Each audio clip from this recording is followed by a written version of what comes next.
friends. It's Carl here again with another Calm Survival. We're continuing our look at flashlights and lighting solutions for all of your planning needs. Today we're talking about batteries. Now, if you go online and you're doing some searching, you may come across people using the word fuel rather than batteries. Now, there's a pretty good reason for this, because once you get up a certain stage of the nerd curve, you stop thinking about batteries necessarily by their size, but more by what they're made out of.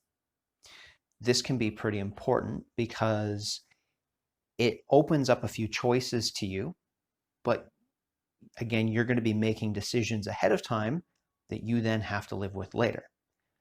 Ultimately, fuel kind of makes sense because, well, a little candle lantern could be part of your overall,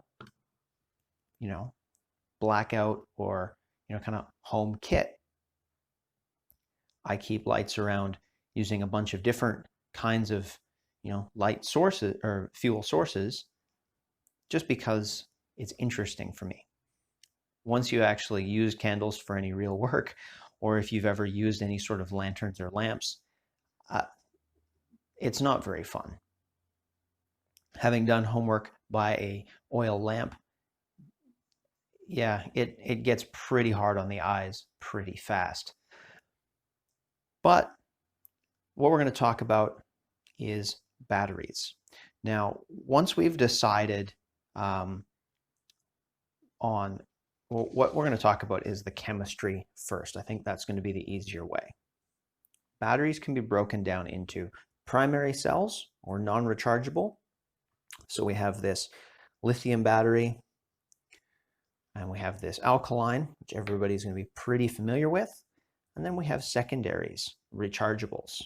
Okay, these lithiums go there. I have a nickel metal hydride battery. These are pretty well the standard when it comes to home rechargeable batteries these days. You probably are familiar with nickel cadmium batteries. Those are pretty much gone by the wayside. They don't show up very often. Nickel metal hydride is much more common. So they're normally listed as NiMH. And then we have flashlights that use rechargeable lithium batteries. Okay, so same like what's in your phone. The reason it's important to consider this is that depending on our use, remember, depending on our goals, we may want a flashlight that is going to sit, for a really long period of time and not see a whole lot of use. Well, these nickel metal hydride batteries, even these Eneloops, which are low self-discharge, they will just go dead on their own. Now, these guys, it'll take a year before you can actually measure really the amount of drop. And as you buy cheaper ones, you really need to top them up every 3 or 4 months. But if you consider something like a video game controller that you're really going to be tossing those batteries on a charge, maybe every week, maybe every few days, that's not a factor. You're going to use that battery up before it really drops down on its own. But that's something to consider. Something like a lithium rechargeable battery, to a smaller extent, it will drop a little bit, but much, much, much less. A primary cell lithium, they pretty much don't self-discharge at all. So if I have a flashlight that I know I'm going to be stashing somewhere for a long time, probably going to try to put lithiums in it because, one, I know they're not going to leak. They can handle a lot of temperature range.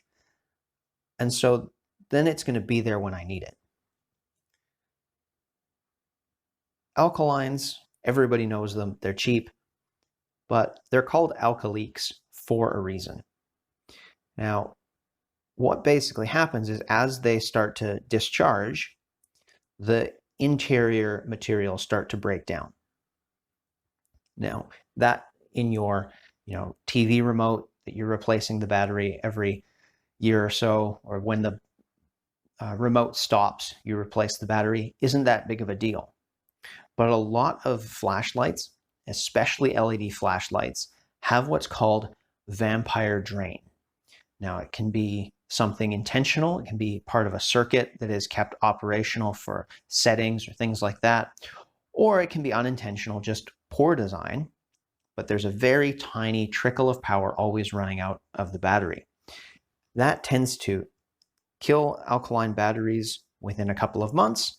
Then they start to leak. A year later, you pop it open, it's full of gunk, it's all corroded inside, and you hopefully can clean it up and make it work. But often as not, the whole thing goes in the bin. So once we've decided on the chemistry for our battery, we do want to consider the size, because we're going to have to make a decision. Do we want a battery that we can access all of the time? I might decide that I want nickel metal hydride batteries to use all the time, but if I pick an odd, unusual size, well, in an emergency, or if I just need to hit a hardware store, they may not have them. So I've picked AAA and AA batteries for most of my flashlights because I know that worst case scenario, I can pretty well always get those. Something like this, I can always recharge off USB if I have power, but again, I have to have power to be able to do that. And if you've seen my little thing on cell phones and cell phone battery packs, maybe you integrate all of that into your plan. That's cool. There's really nothing wrong with that. But again, it's decisions that you're making ahead of time that you then have to live with later. Another aspect to this is pretty much every week on Kickstarter or Indiegogo, there's another company making EDC, an everyday carry flashlight, that uses a ridiculously small button cell battery, or a stack of them. Now, with the joys of Amazon, eBay, and things like that, it's not too challenging on a normal week to go find random different sizes and styles of little button cell batteries.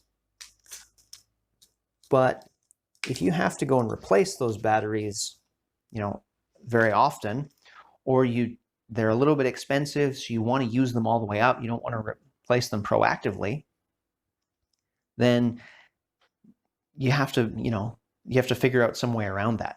And very often, you're just going to be left with a dead flashlight. When I was doing audiovisual work, I like to carry AA powered lights, because even though I had access to alkaline batteries, a lot of the equipment, the wireless microphones that we used AA's. Microphone can't go out on stage, so you're often replacing them, way more often than you need to. So there's always a bucket full of half-dead AA alkaline batteries. You're using the flashlight all day, and it's just a way to, use them up, throw them in the recycle bin, and, cheaper. That's going to be part of the math, the plotting that you have to do. Now, I also have a flashlight here that runs on C-cell batteries. Not super uncommon, not super common, but this one runs on 3, which means out of a pack of 4, you can start to see the problem real quick. They don't tend to come in 6 packs, and so that means when I wanted to buy nickel metal hydride batteries for this guy, I actually ended up having to buy 3 4-packs. So not super ideal all the time, but it has a purpose we'll get to on another day. And then we've got the big D-cell mag light. Now, this can have its own purpose for existing. Look at that. We're already that far in, and we've just even thought about what we're going to use for batteries. How you approach what you want to use for batteries is entirely up to you. I'm not going to tell anybody that they're wrong, because you know your circumstance.